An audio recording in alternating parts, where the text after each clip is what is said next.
Hello, everyone. I have some bad news to share with you. I really don't want to share it. I feel terrible. This year has been a rough one, but this is the path that I chose, so I think it's best to be transparent. So I didn't think I was going to talk about any of this iDubbbz drama that has been going on for the past month or so, maybe even a little bit more. Mostly just because a lot of it just, who cares? If you don't like iDubbbz, just don't watch him. I mean, I haven't found any of his content even mildly relevantly entertaining since the Full Force documentary. A lot of the other stuff just seems like watered down has been content that just didn't really hit that niche that I was used to with old iDubbbz content. Then obviously he had this whole altercation for Creator Clash. He told all of his old viewers to go F themselves because he's grown up. He's so much more superior than you guys. And I think it's the self-righteousness that really makes me have zero interest in him. And I feel like I'm not the only one that has witnessed that, because it doesn't appear that a lot of people are tuning in to iDubbbz anymore. Him, along with his Creator Clash event. You know, his videos in the past, he could upload almost anything, and he'd get millions of views. And nowadays, he's uploading Ants on the Log video, he's uploading Thanos Pimple Popper videos, and they're not getting attention like they used to. And you could say, oh, it's a element of the, he was an element of the past. But I think it's more so they've realized the type of character he is and the slime ball he is, that people don't want to support him. And today, we're going to look at him failing epically at trying to raise money for charity at a charity event. Huh. I don't know how those two don't go well together, but I guess we'll find out from Ian himself. Ian Joma. Yeah, Ian Joma. Let's listen to my wife's boyfriend, what he has to say. We lost $250,000 on the event. The way that this typically works for anyone who's unaware is that once our expenses are paid off for the event, like all the minimums of broadcasting, the hotel, travel, all that sort of stuff, once that's all paid off, then we can start paying the charities. Unfortunately, we didn't even reach the break-even point. So everybody has wanted to slam dunk on them because they were paying fighters and they thought that everything should be going to a charity. And I never necessarily thought that, because he goes on to explain later that the creators were given, or the fighters were given, like 20 grand over 9 months to solely so that they can get a trainer and food and whatever else they need. And honestly, that's not that much money if you really think about it. They're making a little over 2 grand a month, assuming that they're putting a lot of what they used to do to the side to focus on boxing. 20 grand per person is not that insane. What is insane is increasing the amount of fighters, and now you're giving almost $500,000 to this group of people that, maybe should take a little bit of a loss. If they're doing it for the charity's sake, then maybe you take a little bit of a loss. I don't know. I'm not trying to bag watch on anybody, but if anything, if Creator Clash 1 went so successfully, did you not have like a project manager or a business manager that was overseeing all the funds going on in the project? There are people that can help.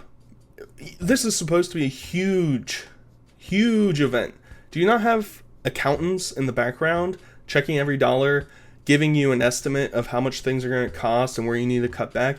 If you're just going it off cuff and just like, all right, time to blast an event that is, spending millions of dollars on things, like, yeah, you're at fault. You're the idiot, And at the end of the day, he should have looked into it being, well, here's our target goal for how much we want to give to donate to these charities. And how are we going to accomplish that? Maybe we have to reduce the amount of people. maybe we need to do X, Y, and Z. You know, there's a million things that they should have done that they didn't do, and he is taking fault for it, but at the same time, I feel like he still has this, like, victim mindset mentality that the internet hates him, and he's just, like, self-flagellating himself, and it's just, like, it's so pathetic watching him come with video after video of him just, oh, I'm so sorry, I don't do anything right. It's like, dude, like, be a man, grow up, and, like, take ownership for your actions. It's just so pathetic and sad. It's, like, insane to see the state that this man is in compared to what he was 3 years ago. It's insane. This is our second time doing the event, so more people are going to know about it. So I thought that would translate to pay-per-view buys. But we did half as well as we did the first year. So I think part of the issue is it feels like Ian is, like, supposed to be the crux of the entire promotion of this thing. Like, where is an advertising budget? Or, you know, are you getting too irrelevant of fighters that they can't promote the fight themselves? I really don't know. I mean, part of the problem for me is there's 24 fighters, I maybe know 4 or 5. It's like, you're getting all these, like, who cares about a lot of these streamers, dude? Like, nobody cares about them. And you can say you're trying to make a legitimate fighting thing, but you keep saying it's for fun. So, like, if it's for fun, you should have been on top of the Boogie v Wings fight. That should have gone to Creator Clash. And now it probably couldn't because they're money hungry and they need to get the bag. But it's just like, I feel like there are so many missteps that you made that aren't just the Froggy Fresh and Sam Hyde incidents. You know, it's just like, I thought that there would be some resemblance of figuring it out. And it's obvious. I mean, like, obviously Anissa is part of that, and where's she? She has no public knowledge of any of this. I thought you two worked together. I thought you two were business partners, but you're the only one that has to come online and speak about this? That's weird. You know, I thought you were a feminist, Ian. I thought you were really fighting for females' rights. Why can't she come up here and defend the event? Why is it always you that has to come out here and talk about the event? That's odd. That's really weird. I don't get it. Huh. Amongst the 800 pirated streaming sites, there were between 1.3 and 3 million viewers. So even though there were around 50,000 pay-per-view buys, there were around 1.3 to 3 million viewers, people who actually watched the full broadcast. And that's a little bit reassuring. You know, it makes me feel like, okay, people maybe do want to watch this. They just didn't, you know, they just either couldn't afford it or just didn't want to support what I had going on. If Ian really thinks that the rationale of people pirating the fight is because they can't afford it, is so stupid. The other issue is the fact that they had, like, no piracy, anti-piracy thing put into place to prevent these people from seeing pirated streams. Is like, are you dumb? You're on the internet, right? You're well aware of this stuff. Like, and the third aspect of it is, like, if I can still see pirated streams of, like, NFL games, the people are going to pirate your stuff. It doesn't matter what you do.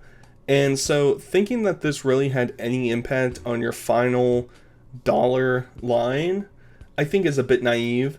I do think that there was a huge push with the Froggy Fresh thing that prevented people from wanting to support it. I have not had any interest in watching any of the Creator Clash stuff, so it doesn't really consider me in the equation, but just seeing the backlash of people online and also the lack of advertising makes me think, yeah, it's no surprise that they're doing worse this time than they were in the past. So, I don't know, it doesn't seem like you're really thinking through anything that did go on. It's more of a, how did this happen? I thought this was going to go smooth sailing. And it's like, you had a major crisis happen like a week before the fight. No doy. And it doesn't help that the majority of the fighters are irrelevant and nobody cares about them. So maybe try and make a better event next time. Maybe we should care more about that next time. We did a creator hotel. So we bought out a hotel to make sure all the creators had a safe place that they can stay. It actually ended up being good that we got the creator hotel because all the hotels shot up in price like a couple weeks after we locked in the creator hotel because Taylor Swift was coming to town. So initially I was confused by this part of the video because I was like, a creator hotel? Why do you need to rent out an entire hotel for creators? And then it dawned on me. You're not just paying for the hotel for 24 fighters and extra people that they might need. You're paying for influencers to come to your event. Okay. And you think that was paramount. That was essential for your event. Well, they didn't promote anything. Where are these creators advertising your event or talking about it? A lot of them made videos maybe afterwards, but that doesn't bring any revenue to you. So it seems like, once again, Master PhD over here really couldn't concoct. Oh man, I need to get $250,000. Well, it's a good thing that I rented out $1 million for a hotel. I mean, come on. I'm supposed to feel sorry. And I want to make this clear. I'm laughing at Ian. I'm not laughing at the fact that charities didn't get money. Everybody wants charities to get money. But when your event is a charity-centric thing, and you didn't even set up a business plan for how that charity would get paid, oh yeah, I'm going to laugh at it, and I'm going to call you an idiot. There was nothing. There was no processing my trauma. There was no talking to anyone and relating about the experience afterward. Everyone was gone.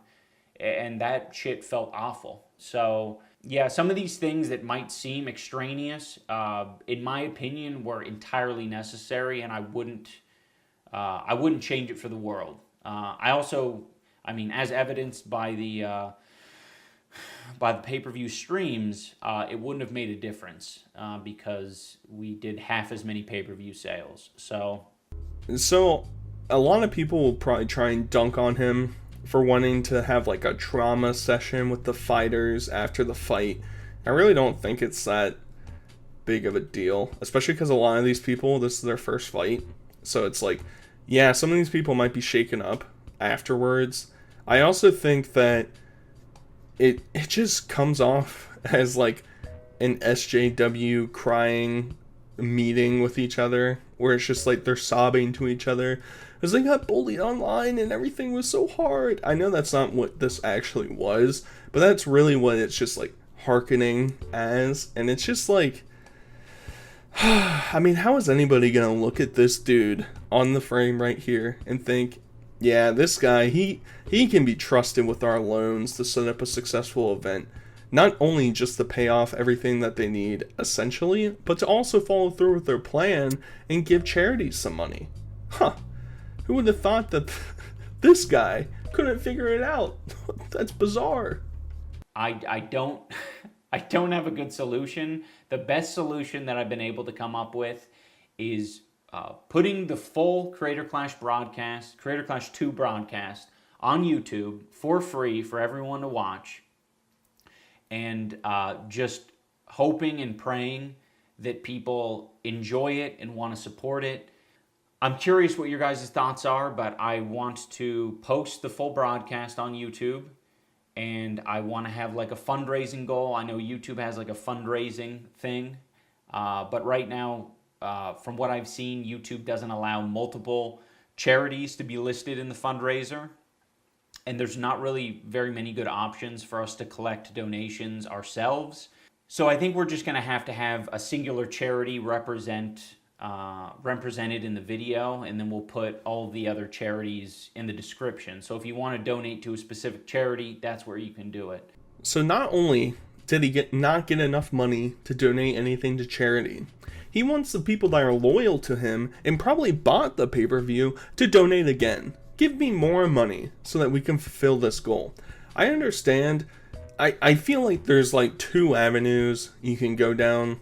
You can call it a loss, or you can try and solve it. But I don't think the trying to solve it avenue is trying to get the people that were already supporting you to give you more money to make up for all your mess ups that led to you not breaking even. You know? And that's why I sort of think he should just go down the, well, it's a loss. I really messed up. I'm sorry. I'll try and make up for it. Maybe he can make up for it by, those black trans lesbian donation sites that you groveled for. I hate my old fans. Please give money to these woke ideologues. Please, I beg you. Why don't you take that money that you were giving to them and put it towards this? I know it's probably only a couple grand, maybe. But hey, it's a start. Maybe you should fulfill your prior needs before jumping onto the next bandwagon. But who would have guessed? This is the path that all these people go down when they turn against what they were known for, when they turn against what people thought they stood for. They end up trying to bend the knee for this new group of people who despise them deep down, who they need to act perfectly all the time or they're going to get dunked on. If he was the same old iDubbbz, I think, first off, the event wouldn't be an issue. He would have gotten the money that he needed. But if he didn't, I think people will be more than willing to help out. What's even worse is that I don't really have an issue with him uploading the entire fight to his YouTube channel and getting whatever amount of money he can get off the stream. It's not going to be 250 grand, I can tell you that much. That is like an astronomical amount of money that they're missing. The worst part is he wants to do a little stream where he reacts to it. And for each amount of money, he is going to do certain things for them. Well, now you're basically trying to tear money out of people's hands. It's not just, an advertisement through YouTube or something that you'd watch one way or another if you're watching a video. No, he wants you to send money directly to them. The people that couldn't figure out how to financially fund this, they want you to send more money to them. It's like the government, It's like, oh yeah, if I pay taxes, I'll definitely get the pothole on my road fixed, for sure. That's definitely going to happen. But his goals are just like, for $250,000, I'm going to get to see you go bald. We've already seen that before, Buckaroo. I know you're trying to black out your memories from the past, but 250 grand to see you shave your head. I mean, yeah, it's a miracle because your hair looks like garbage. Your entire persona is trash. But, I mean, all this stuff is just, who cares? You're not giving anything worthwhile. Why not, for 250 grand, I divorce Anissa, I get all my tattoos lasered off of me, and I pretend like the past 2 years never happened. I donate to that. I try and get that, give me something that I want to see. And nobody's going to support this. He's not going to reach 250 grand. All right. That's it. That's it. There's a lot of boxing events where no money goes to charity at all, ever. There's not even the chance that it goes to charity. He's trying to take this like moral high ground now, where he's like, well, actually, my boxing event was advertised as a charity, and we were gonna give money to charity. Well, guess what, Buckaroo? The other fighting events don't say they're gonna give money to charity. There's no expectation that they're gonna give money to charity. The whole premise of this fight is that you're giving money to charity, and you couldn't fulfill that. So stop trying to morally grandstand against us, all right? You're a fool. A pathetic fool. Eating at me is that someone is trying to take over Creator Clash.